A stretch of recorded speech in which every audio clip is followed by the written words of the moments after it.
Saturday, May the 6th, 1989, Shabbat Rosh Chodesh, Sitra Kadosh.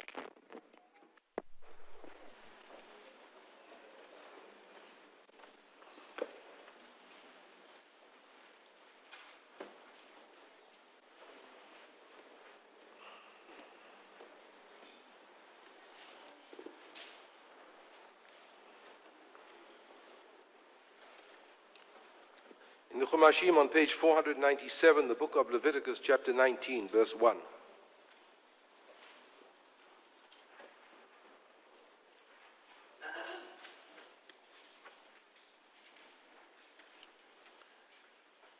The Lord spoke to Moses, saying, "Speak to the whole Israelite community and say to them, you shall be holy, for I, the Lord your God, am holy. You shall each revere his mother and his father and keep my Sabbaths. I, the Lord, am your God. Do not turn to idols or make molten gods for yourselves. I, the Lord, am your God. When you sacrifice an offering of well-being to the Lord, sacrifice it so that it may be accepted on your behalf. It shall be eaten on the day you sacrifice it, or on the day following. But what is left by the third day must be consumed in fire. If it should be eaten on the third day, it is an offensive thing. It will not be acceptable. And he who eats of it shall bear his guilt, for he has profaned what is sacred to the Lord. That person shall be cut off from his kin. When you reap the harvest of your land, you shall not reap all the way to the edges of your field, or gather the gleanings of your harvest. You shall not pick your vineyard bare, or gather the fallen fruit of your vineyard. You shall leave them for the poor and the stranger. I, the Lord, am your God. You shall not steal. You shall not deal deceitfully or falsely with one another. You shall not swear falsely by my name, profaning the name of your God. I am the Lord. You shall not defraud your neighbor. You shall not commit robbery. The wages of a laborer shall not remain with you until morning. You shall not insult the deaf, or place a stumbling block before the blind. You shall fear your God. I am the Lord. You shall not render an unfair decision. Do not favor the poor or show deference to the rich. Judge your neighbor fairly. Do not deal basely with your fellows. Do not profit by the blood of your neighbor. I am the Lord. You shall not hate your kinsman in your heart.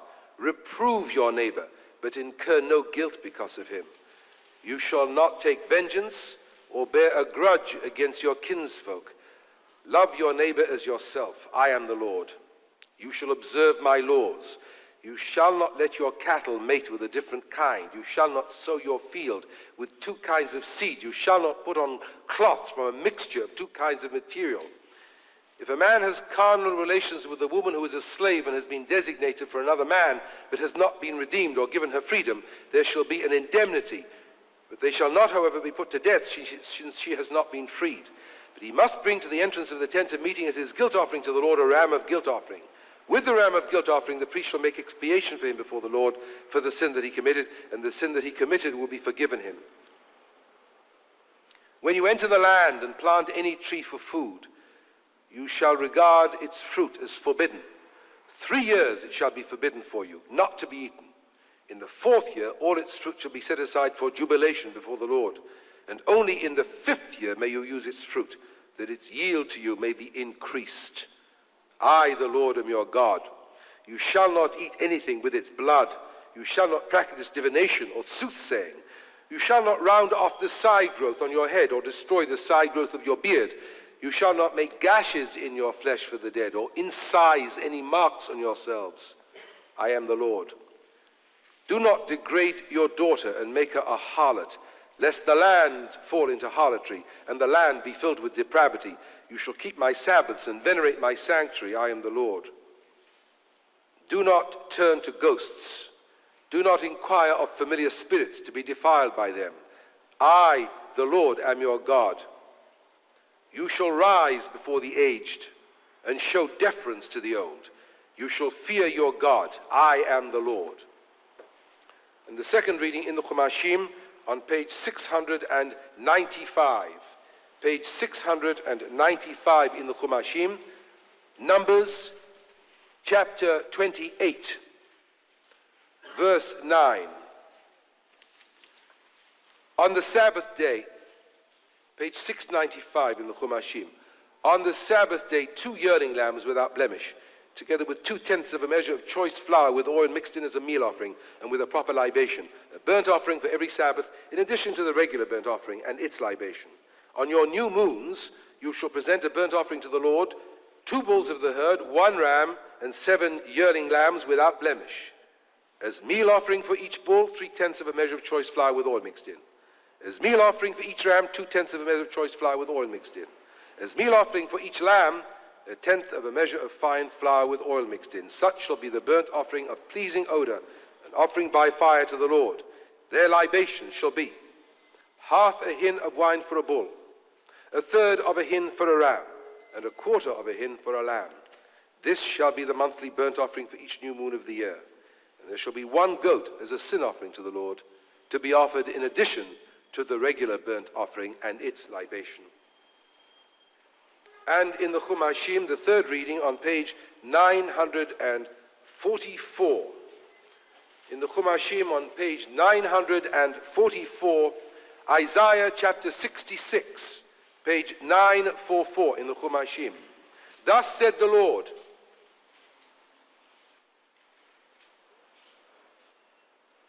the heaven is my throne, and the earth is my footstool. Where could you build a house for me?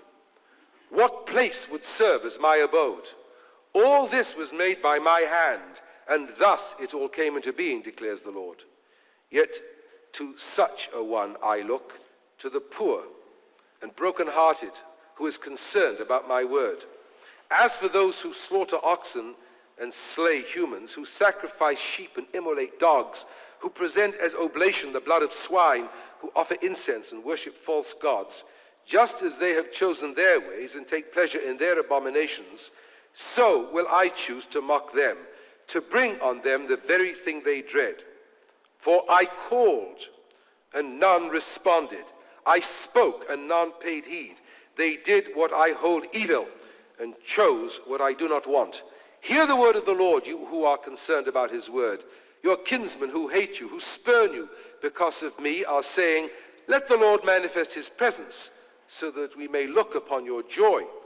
But theirs shall be the shame. Hark! Tumult from the city, thunder from the temple. It is the thunder of the Lord as he deals retribution to his foes. Before she labored, she was delivered. Before her pangs came, she bore a son. Who ever heard the like? Who ever witnessed such events? Can a land pass through travail in a single day? Or is a nation born all at once? Yet Zion travailed and at once bore her children. Shall I, who bring on labor, not bring about birth, says the Lord? Shall I, who cause birth, shut the womb, said your God? Rejoice with Jerusalem and be glad for her, all you who love her. Join in her jubilation, all you who mourned over her, that you may suck from her breast consolation to the full, that you may draw from her bosom glory to your delight. For thus said the Lord, I will extend to her prosperity like a stream, the wealth of nations like a wadi in flood, and you shall drink of it. You shall be carried on shoulders and dandled upon knees. As a mother comforts her son, so I will comfort you. You shall find comfort in Jerusalem. You shall see, and your heart shall rejoice. Your limbs shall flourish like grass. The power of the Lord shall be revealed in behalf of his servants, but he shall rage against his foes. See, the Lord is coming with fire. His chariots are like a whirlwind, to vent his anger in fury, his rebuke in flaming fire. For with fire will the Lord contend, with his sword against all flesh, and many shall be the slain of the Lord. Those who sanctify and purify themselves to enter the groves, imitating one in the center, eating the flesh of the swine, the reptile, and the mouse, shall one and all come to an end, declares the Lord. For I know their deeds and purposes. The time has come, to gather all the nations and tongues. They shall come and behold my glory. I will set a sign among them and send from them survivors to the nations, to Tarshish, Pul, and Lud, that draw the bow, to Tuval, Yavan, and the distant coasts that have never heard my fame nor beheld my glory. They shall declare my glory among these nations. And out of all the nations, said the Lord, they shall bring all your brothers on horses, in chariots and drays, on mules and dromedaries, to Jerusalem, my holy mountain, as an offering to the Lord, just as the Israelites bring an offering in a pure vessel to the house of the Lord. And from them, likewise, I will take some to be Levitical priests, saith the Lord. For as the new heaven and the new earth which I will make shall endure by my will, declares the Lord, so shall your seed and your name endure. And new moon after new moon, and Sabbath after Sabbath, all flesh shall come to worship me, said the Lord. They shall go out and gaze on the corpses of the men who rebelled against me. Their worms shall not die, nor their fire be quenched. They shall be a horror to all flesh. And new moon after new moon, and Sabbath after Sabbath, all flesh shall come to worship me, said the Lord.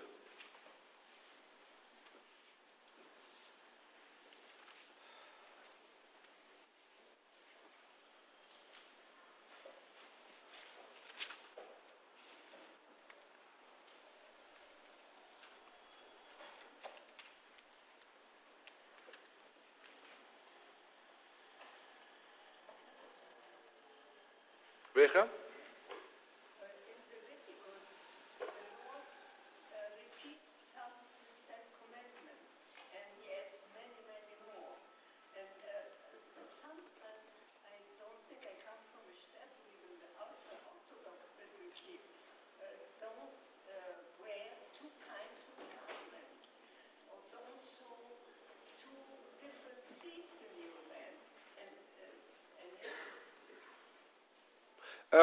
If I understand what Recha is asking, she first of all, she's saying that in addition to the Ten Commandments, we have a lot more. That we know.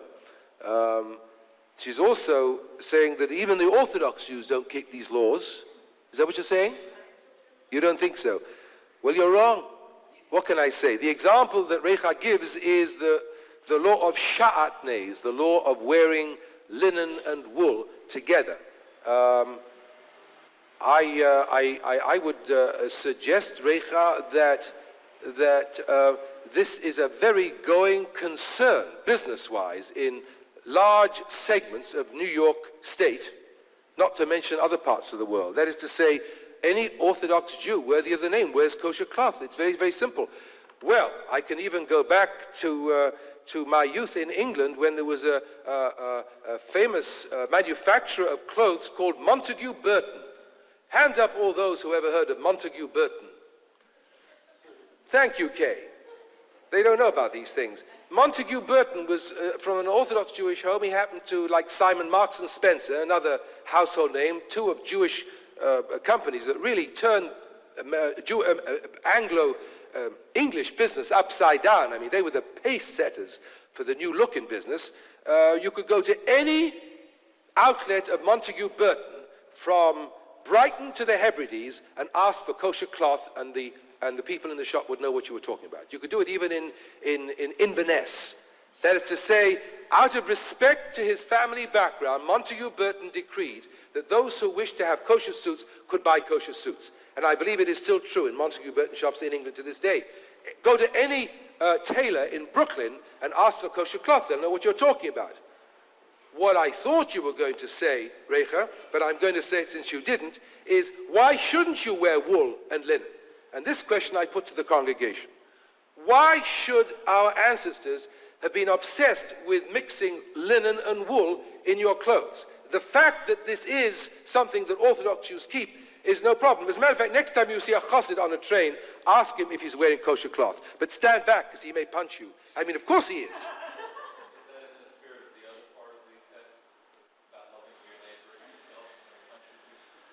No.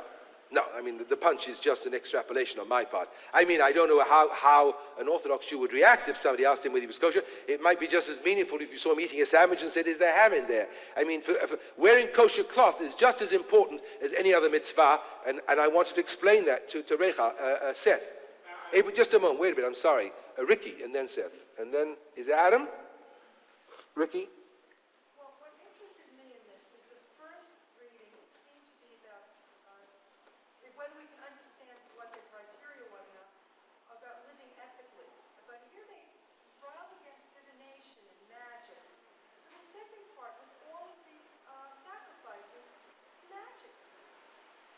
So I see it's such a contradiction. Yeah, good point. Ricky says that in the Torah reading from the 19th chapter of the book of Leviticus, she sees an effort, a drive, a striving towards ethical religion, and there's no question about it. We have some of the most sublime ethical insights that the world has ever arrived at in these chapters of the book of Leviticus. The way to treat each other, the way human beings should live in society, criteria for civilized, humane living. And then Ricky says, but in the reading from the book of Numbers, which was the reading for the Maftir, we're back to sacrifices. This is a misconception, Ricky, because the sacrifices in Jewish thinking were not meant to be theurgic. They were not meant to be magical. But you are right in noticing in the first reading the strive towards ethical living and the move against magic. The fundamental problem which our ancestors faced, and this problem is written all over the reading that we have this week, is how to enable the Jewish people to survive, how to enable the children of Israel to survive in the context of a religion which was totally alien to everything they believed in. The central theme of the religion which our ancestors found when they entered Palestine was a religion that was based on magic. We call this theurgy, Theurgy. Theurgy is a view of life which believes that human beings can twist God's arm. John Dewey once described magic as the technique of animism. The technique of animism. Animism is a primitive religious viewpoint which believes that there are many gods. There is a god of each city. New York has a god. There is a god of Central Park. There is a god of the reservoir. There is a god of every large building in New York, every building in New York City. And that in order to be able to survive, one has to pay homage to these gods, because only by paying homage to these gods will you be able to get through life. You have to shtip here and shtip there and shtip everywhere, because if you don't shtip, something is going to go wrong. It's a little bit like relating to supers. In other words, you have to be very careful to make sure you keep in the good books of gods and custodians, otherwise you're in the doghouse. Again, magic is the technique of animism. In other words, when we talk about technology, we talk about computers, we talk about fax machines, we talk about nuclear reactors. In a world where the mindset is the mindset that we are surrounded by powers over whom we have no control, the technology is not machinery, the technology is shtipping, which means acts of sacrifice. The radical revolution of Judaism was to say to the world, nothing that human beings do by way of shtipping is going to manipulate God. I hope some of you read in the New York Times yesterday morning the review of the new Goya, please don't misunderstand what I'm saying, the new Goya exhibition at the Metropolitan Museum. It was a very fine, perceptive, almost midrashic commentary on the exhibition, which had a literary merit of its own. It was criticism at its best. And one of the things that it said is that one of Goya's problems and great creative dimensions as an artist was that nobody owned him. Nobody owns the Jewish God. Nobody can do anything to the Jewish God. Nobody can say to the Jewish God, look at all that I've done for you, now you owe me something. God owes us nothing. What he wants from us, because he created the world and gave us life, is he wants us to behave decently. And he knows that we are rather retarded mentally. And therefore, in order to get us to behave decently, it isn't enough for him to tell us to live decently because we can't understand him. Of the Jewish people, the psalmist says, Oznayim lahem v'lo yishma'u, einayim lahem v'lo yiru. They have eyes, but they see not. They have ears, but they hear not. And God is saying to them, because you have eyes, but you cannot see, and you have ears, but you cannot hear, I'm not going to tell you to feed the poor and the orphan and the widow and the homeless and the fatherless and the motherless and those whom society puts into the garbage can, because you won't do it just because I appeal to you ethically. I am going to have to embed these ultimate moral issues in the most bizarre, primitive religious context. That is to say, I'm going to threaten you with excommunication if you don't feed the poor. I'm going to threaten you that I will withdraw my love from you if you don't leave the corners of your field and you don't leave the last olives and the last grapes in the vineyard. I would rather speak to you rationally. But if you can't listen to me rationally, I will behave irrationally towards you. That is what God is saying in here. The radical revolution of the Jew was to demagicize, what Max Weber called entzaubern. The Jew was the first to look at the world of reality without magic. And the entire Jewish enterprise for the last 3,000 years, and it has not yet succeeded. Because every time a child is born, we have a barbarian on our hands that has to be civilized all over again. And magic is rooted widely in our modern society and in our synagogues, where we believe that magical thinking will somehow resolve our problems. Magic does not work. It's interesting that the Bible doesn't deny that there are magicians. It says don't go to them. They weren't yet confident enough to say that magic is nonsense. They still say don't go to magicians. They know that there are magicians. They simply say don't go to them. And so, Ricky, when God tells us to offer sacrifices, he's not telling us to offer sacrifices because by offering sacrifices, he will smile on us.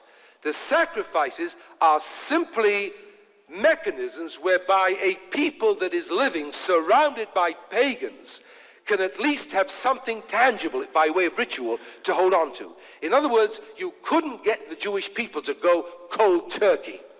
There had to be some slow, gradualistic, so that on some level, some of the things that the ancient Hebrews did looked like what the Canaanites did. We played around with willows of the brook at harvest time.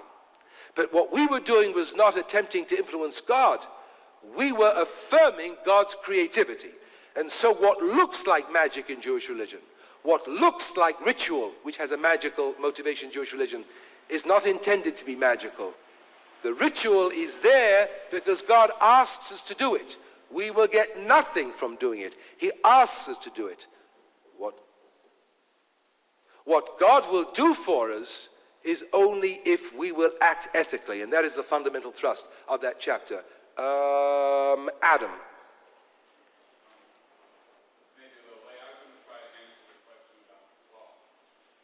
Which one?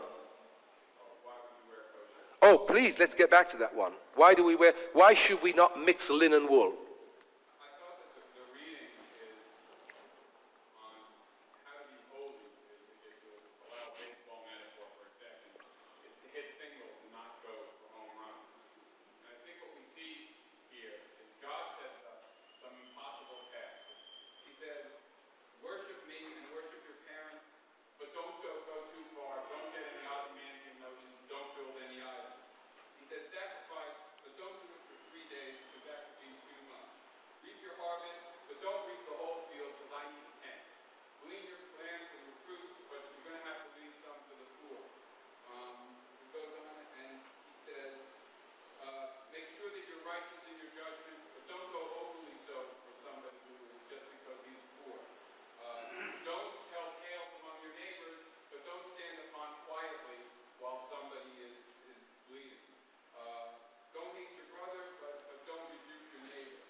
Well, well, I'm speechless. You're making a very important point. You're not answering the question of linen and wool, which I'm going to address briefly. But what I hear you saying is that God is asking the impossible of us, but acknowledging the fact that we're not going to be able to make it completely. Is that what you're saying? This I would accept. It is impossible, but because it's impossible, it doesn't mean that we shouldn't have it as our goal. I think that's what's being said here. In other words, what we're going to get back to, I think, very shortly is the impasse we reached last week, and I think we all had this insight last week together, that there are certain things that are irreconcilable. The puristic demands of hitting home runs all the time, right? And the realities of life.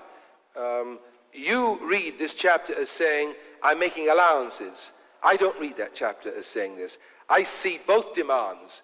I see one absolute, incandescent, unconditional, ruthlessly insistent demand on holiness on the one hand, and on the other hand, I hear people saying, we're only human, we can't reach to this level. And both things are true, and you cannot reconcile them. You just have to hold on to both of them at the same time, or if not at the same time, one after the other, alternately. Now, does anybody want to address themselves to the issue of linen and wool? The issue of linen and wool. Howard? Well, this injunction is contained in a section that also has two other rules. There's a rule about animals and a rule about the plants, and then a rule about animals and plants. I don't have the answer, but I suspect that the answer lies in the concern that producing these mixed species, either the act of producing them or what happens after you produce them, is going to lead or is going to be caused by some kind of evil or bad or socially unacceptable results. Well, the rules themselves just seem arbitrary, just all by themselves, but there must be something behind this that we don't understand. Well, one of the things that is behind it clearly is the old notion that we keep on talking about of Havdalah. In other words, since we are dealing with a people who are being swamped by the functional equivalent of 62 channels of pagan television.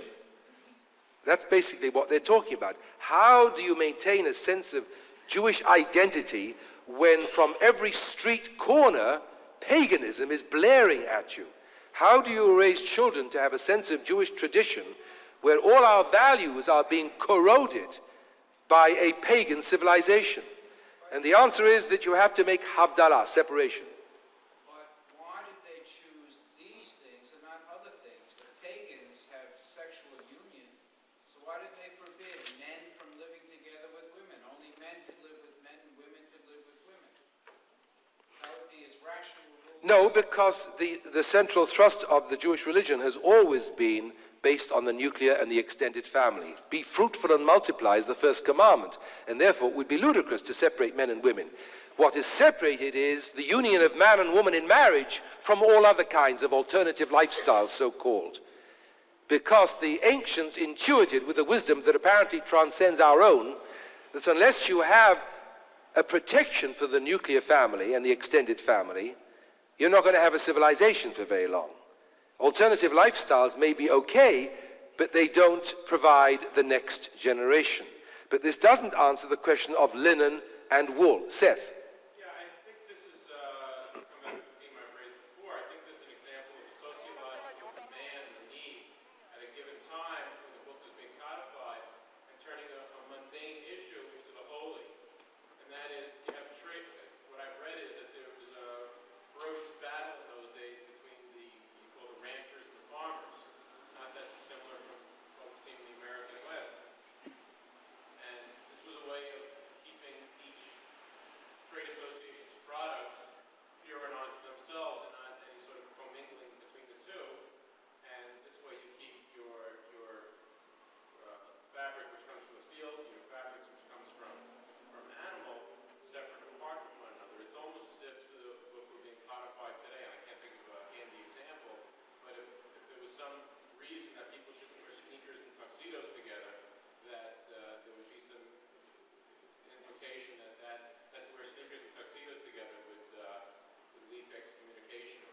Yeah, but Seth, you write off too easily the hostility that existed in the ancient world between the farmer and the shepherd.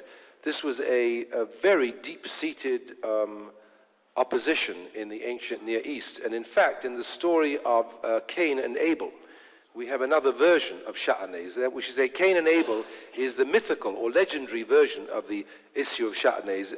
Cain is the farmer and Abel is the shepherd, and they literally kill each other. We know this from ancient Mesopotamian documents. There was enormous tension. The tension is reflected, and it's almost as if by not having these clothes mixed, in addition to affirming the notion of separation, there is also a further affirmation of the concept of peace, that sometimes, in the interest of peace, you have to keep certain people apart, because just putting them together in the same room is going to be incendiary. So that there are many different layers here. I drew attention of the congregation last week to the fact that in and of itself, there's nothing unique about circumcision. People circumcised their children before the Jews were a people.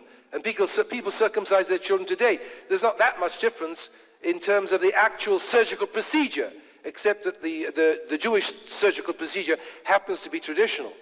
It's not the issue of whether we do things what other people do. The issue is what meaning we place into what we do, which other people also do. And that meaning is something which we generate, and it is that meaning which is the Jewish meaning. Lainey?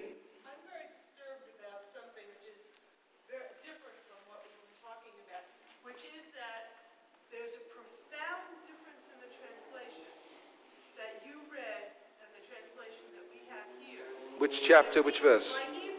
Which chapter, which verse? Chapter 19, verse 16. Which page? Page 501 in the Verse 16? Right. Now, it says, Lo ta'amod al dam fe'echa. That's what it says in the Hebrew. And in the English, according to her, it says, that neither shalt thou stand idly by the blood of thy neighbor. Now, the translation you might say, you shall not profit by the blood of your neighbor. That to me, those are radically different. It seems to me that saying you shouldn't stand idly by, right? Saying you shouldn't profit. Everybody would agree you shouldn't profit. You know, those kids who were in the park would agree you shouldn't profit. But to say you shouldn't stand idly by is a much more stringent requirement, because it's saying, even if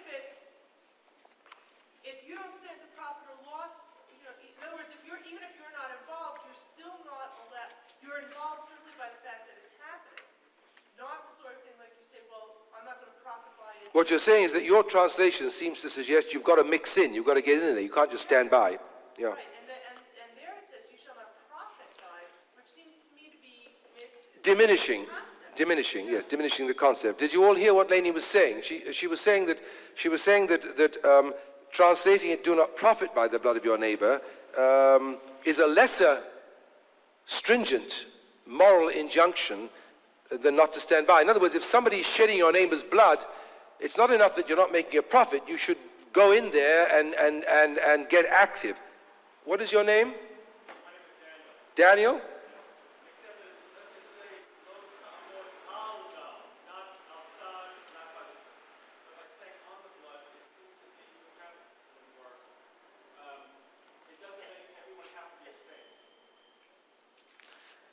Wait a bit, you're saying something very interesting which links directly to what Adam just said. Very interestingly. You are finding in this verse a microcosm of what Adam found in the entire chapter. That is to say, the difference between excellence and good enough. And Lainey is drawing attention to the fact that the difference in the translation suggests that there are two standards here. One is that if you see anything going wrong, you've got to get involved immediately. And the other one says, as long as you don't profit, it's okay. You don't have to get mixed up in it because somebody may pull a knife on you also. So the second one is more realistic. I mean, if somebody sees a fight today in New York City, how many people are going to get involved? What was the name of that woman? Kitty Genovese, all those years ago, who screamed And people didn't profit from her blood, but not one person came to her help. That's what Laney is drawing attention to. And yet it seems to leave room by not having a statement and look away. It's saying, it's implying you certainly can feel something, you certainly can let it touch you, and yet you don't have to necessarily. Right. I think that underlines the problem that we face this week. And this is what I would like to sum up at this moment, because I think because of the extra readings today, we're running a little later. We have an impossible paradox in our readings this week. It's the same paradox that we had last week. Why does there have to be a Jewish people? Why bother? It's too much effort. Why bother? You can go to Lincoln Center and hear religious music if you want. We have CDs, we have gramophone records, all the great cantors in the world, we can listen to them. There are books full of sermons. We've got the op-ed pages of the New York Times. Why bother to keep the Jewish people going? After all said and done, if the whole issue of religion is ethics, we can't say we're the only people with ethics today. There are people around who are more ethical than we are. What's wrong with ethical culture? What's all this fuss about separatism? What is all this business of Havdalah? There's so much effort, and what is gained by it? It's like an uphill battle trying to maintain Jewish continuity. Unless we are chosen. Unless we are radically different from anybody else. Unless what we have to offer is something that nobody else in the world can offer. And therefore, the issue of maintaining the continuity of the Jewish people isn't important in the same way that one might want to make sure that the American Historical Society continues in existence, or that this museum somewhere upstate New York keeps its doors open, or we don't close down this library on the Upper West Side, or so on and so forth, but that it is a matter of life and death. That is to say, if you want a group of people to transmit ethical values, you can't just tell them to transmit ethical values. You've got to tell them that transmitting those ethical values is something that comes from something that has cosmic dimensions, and that you are so convinced that what you are doing is right, that everybody else ultimately is going to have to accept that what you are doing is right, and they're going to have to come around to your point of view, which is a way of looking at things totally alien to the modern way of thinking. After all, we live in a pluralistic society. Live and let live. The mayor of New York and Cardinal O'Connor write books together. We live in a pluralistic society. Why bother about these boundaries? Why bother to convert anybody to Judaism? Let's all be palsy-walsy together. One big amorphous mass and mess. But we don't like the idea of the chosen people. We do and we don't. Somewhere deep down we know, I know, that if I didn't think that the Jewish people was chosen in the sense that it has something unique to offer to the world, which the world has not yet accepted, I wouldn't want to be a Jew for another 24 hours. Too much of a pain in the neck. Got plenty other ways of enjoying culture without having to come to synagogue. But these people, our ancestors, they had discovered something. Religious people would prefer to say, God revealed it to them. We choose to say, they discovered that it's important to love your neighbor as yourself. They discovered that if you're not going to get involved in the fights that take place in the house next door, at least you're not going to profit from it. If you hear they're getting divorced, don't try to buy their furniture up cheaply, or buy their house out cheaply, or get value from the fact that somebody is not able to protect themselves anymore. That there is some sense allowing for the point that Adam made and that Laney picked up on, that there is an acknowledgement of human frailty here. There is something that is being said to us from over the ages. And that what is being said is something like this. We've discovered certain truths which we are so convinced are right that they are not subject to discussion. We're not going to argue with anybody. We know they are right, and therefore you can talk till the cows come home. Don't tell me that it's right to profit from your neighbor's misfortune. You can prove 1,000 authors, but I'm telling you it's wrong, and I will fight to the death to maintain the principle that it is wrong to, I'm just using Laney's example, you could use any other of the ethical injunctions, about not putting a stumbling block in front of the blind, not taking advantage of people because they can't see what you're doing things behind people's back. These are not issues for rational discussion. They are axiomatic, they are apodictic, they are absolute. Now, nobody wants to hear the word absolute today. We are living in a very egalitarian era where your view is as good as my view. That's not true. Your view is not as good as my view. There are certain things that I know that you don't know. And I'm right and you're wrong. And you're going to have to come round to my way of looking at it, okay? It's just as good that we know what we're talking about. Otherwise, we're going to misunderstand each other. This mentality is right in the 19th chapter of the book of Leviticus. Asher bachabanu mikol ha'amim, who has chosen from all peoples not to offer up bulls. Anybody offers bulls. Asher bachabanu mikol ha'amim, not to cut 1 centimeter off the penises of our newborn children. Everybody who's got any sense does that. Asher bachabanu mikol ha'amim, because we have a new vision of what humanity might be about, a fairer vision of humanity. And by the way, let's be honest with ourselves. We didn't come to this view of humanity while we had power. We came to this view of humanity when we were impotent. Judaism is a religion of impotence. Our ethics are ethics of impotence. That's why it was all right to be a diaspora people for 2,000 years and love our neighbors as ourselves. The issue is, can we love the Arabs as ourselves? That's much more difficult. That's much more difficult. We now have to meet a payroll. When you have to meet a payroll, it's much more difficult.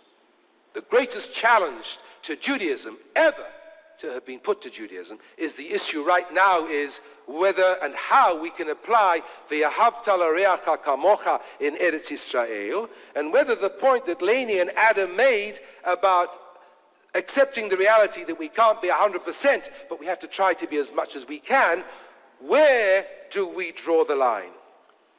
Now, having told you that the Torah reading is ruthlessly autocratic, ruthlessly dogmatic, ruthlessly authoritarian, ruthlessly authoritative, fascistic, if you want, in the interest of ethics, something that's liable to turn our stomachs in this era of egalitarianism in American society, with the Judeo-Christian tradition and all the other stuff that we pacify ourselves with. We have to look at the Haftarah, which totally contradicts everything that I've just said. That is to say, our ancestors were unable to resolve this issue. We can't resolve the issue either. If you want a people to survive, it's got to be different. If you want it to be different, you have to tell the children in that religion that on some level they are better. Why are they better? Because their ethical values are better. They were the first in the field with ethical values, and those ethical values have still not been accepted.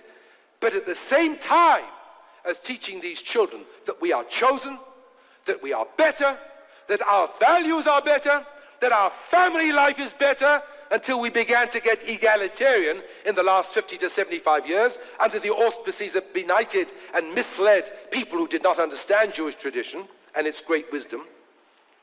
We also have to tell the children that everything I've told you up to this moment is a lie. We have to enable them to hold two contradictory truths in each hand, the same way in which in Jewish tradition we are told that a man should have 2 pieces of paper, one in each pocket. On one side it is written, Bishvili nivra ha'olam, the entire world was created to satisfy my needs personally, AWM. Bishvili nivra ha'olam. And the other piece of paper reads, Anochi afar va'efer, I am dust and ashes. The fact of the matter is that human narcissism being what it is, both of those kvitlach, both of those messages, we believe. Some of us try to believe it at the same time. I'm saying don't try to do it at the same time. Do it alternately. Believe Bishvili Nivra Ha'olam at 12 o'clock and the other one at 12:15, or whatever timetable you have. Now just let's briefly turn to the Haftarah. The opening verses on page 944. Ko ama Adonai, Hashamayim kisi, v'ha'aretz hadom raglai. Thus said the Lord, the heaven is my throne, and the earth is my footstool. Where is the house that ye may build unto me? Where is the place that may be my resting place? Ricky, what God is saying in this verse, I'm speaking very anthropomorphically. I hope nobody's going to go away and complain that Rabbi sounds more orthodox than usual this morning. I don't want to keep on translating this. It's about time we were able to accept the fact that this synagogue is big enough for all viewpoints, and people will just have to make translations as they go along from the key in which I sing into the key that they can sing in. Don't take it literally, because the cantor doesn't like people singing in different keys. It's a metaphor. It's a metaphor, okay? God is saying all your religions are garbage as far as I'm concerned. You have no idea the distance between me and the way you understand God and religion. Your conceptions of God are idolatrous, because by definition, a human conception of God is idolatrous and limited. You have no idea who I am, God is saying. You don't even begin to understand what it's all about. You build temples. You build altars. You sacrifice animals. You think you're doing something for me. You don't even know how to formulate an institution that might begin to reflect the grandeur of the force and the power that lies behind the creation of this cosmos, and that which informs and gives power to your own abilities to parent children, and the strength that you have to endure and survive family life, and to transmit the values of Judaism to the next generation. Eze vayit asher tibnu li, ve'eze makom menuchati. Et kol ele yadi asata, God says, I made the whole thing. It's all I made the whole thing. You're telling me how I should be worshipped? Have a little bit of humility down there. Build synagogues, build churches, build mosques, write psalms, write myths, but all the time say to yourselves, behind these creations there is an abyss, there is a chasm, there is chaos, there is flux about which we understand nothing. And having preached chosen people doctrine through the Leviticus reading, at the end we have a statement which is so outrageous that I read slowly in the hopes that some of you would pick it up as being outrageous, but apparently you missed. And that verse, which is one of the most outrageous verses in the entire Bible, I could have mentioned, of course, when I mentioned the fact that the author of the 19th chapter was absolutely convinced that he was right. He had absolutely no doubt. No doubt. Can you imagine a person who knows what they're doing? A spiritual creator, such as the prophets of the ancient world, who had no doubt, Moses, who absolutely had no doubt whatsoever, and yet in the Bible that contains the views of these men who never doubted, we have the book of Ecclesiastes and the book of Job. So they knew what I'm talking about today. They knew it. I'm just putting it into a modern idiom. They knew it. The book of Job and the book of Ecclesiastes. Book of Ecclesiastes, which says there's no God, there's no reward, the wicked and the righteous, life is a random walk. In the same book that somebody is saying, I'm right, you're wrong, you don't know what you're talking about, you're pagans and I'm Jew, you've got to come round to me, you all have to come to Zion to learn, because we are the ones that discovered this first, and we know that you haven't yet learnt it, and until you've learnt it, you're just going to have a kick us around, or we're going to kick you around. Something's going to have to give. The verse is verse 21 on page 947. Verse 21 on verse 947. God has just said, describing the bestial practices of pagan religion, with the mice and the dogs and the cats and the pigs and all the chazarai, literally and metaphorically. The magical ritual, Ricky. This is the magical ritual. And God says, yes, but a time will come when all of you people are going to be led in taxis, in stretch limousines, on camels, on horse-drawn carts. You'll all come to Jerusalem. Not in a chauvinistic sense, but in a sense that somebody has got to go somewhere in order to get the Spirit. Can't be all over the place. It has to be focused somewhere. And then, as the final denial of the notion of the chosen people, God says, "V'gam mehem ekach la kohanim lalviim ama Adonai." God says, from these goyim, from these Gentiles, from these Hispanics, from these blacks, from these Italians, from these Greeks, from these Zulus, from these Icelanders, these Eskimos, I, God, will take some of them, unconverted, uncircumcised, to function as priests in my temple. Do you know what that verse is saying? It is saying something so incredibly postmodern that people don't even understand this kind of ethical talk. It is talking about the fact that you cannot have ethics living in the Weltrein. There's no way to have ethical culture societies that preach ethics in a vacuum. In order to have ethics, you have to have a home. You have to have a house. You have to have a father who says to a child, no, you're not doing that. It's not said very often today. But we're going to get back to that, the SAJ. We're going to get back to that. We're going to get back to the notion of authority in this age of egalitarianism, because the egalitarianism is rendering us a sick generation. There are certain things which are simply not acceptable. There are certain kinds of behavior that are unacceptable. You are forbidden to behave in that way. You can squawk till the cows come home. You are forbidden to behave in that fashion. The family needs the community. A family can't just live in a desert. The family needs the kehillah. It needs the Bet HaKnesset. It needs the larger extended Jewish family. Look at our children. Look at the young man who sang Hallel this morning. It's not just a question of him singing Hallel. It is a sense of his dignity as a Jew growing up in a society where his role models are people that he can respect. And yet God is saying on one level, the world is constructed in a peculiar way. Unless you believe you are chosen, you're not going to fight for your religion. You're not going to fight for all the marginal stuff that enshrines the central gold, the central value, the ethics. There has to be some sense of being chosen, being different. And yet at the same time, God says, you and I both know that you aren't different. That on one level, Jewish people, Bishvilcha nivra ha'olam, the world was created for your sake. And God only gives rain, as the Midrash says, because there are Jews in the world. If it wasn't for the Jews, there'd be no corn. If it wasn't for the Jews, the Midrash says, there'd be no wine. If it wasn't for the Jews, there'd be no oil.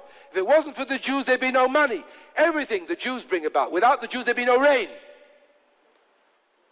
But in the other pocket, God says to the Jewish people, you are dust and ashes. You are no better than the Ethiopians. You are no better than the Persians, the Italians, the Hispanics, and the blacks. And every time you forget that when you go to synagogue and say Asher Bachabanu, you are saying it in a metaphorical sense only.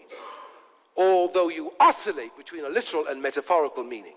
But unless you realize the bottom line, the meaning of Asher Bachabanu is metaphorical, you are not fit to be Jews and not fit to carry on this tradition. You have an impossible task, because the way life is so constituted is that in order to love and to live, people have to be able to sustain tension and paradox. You don't like it? Well, this is the world as it is. Go complain to Cosmic City Hall. We rise for Aleinu, page 194.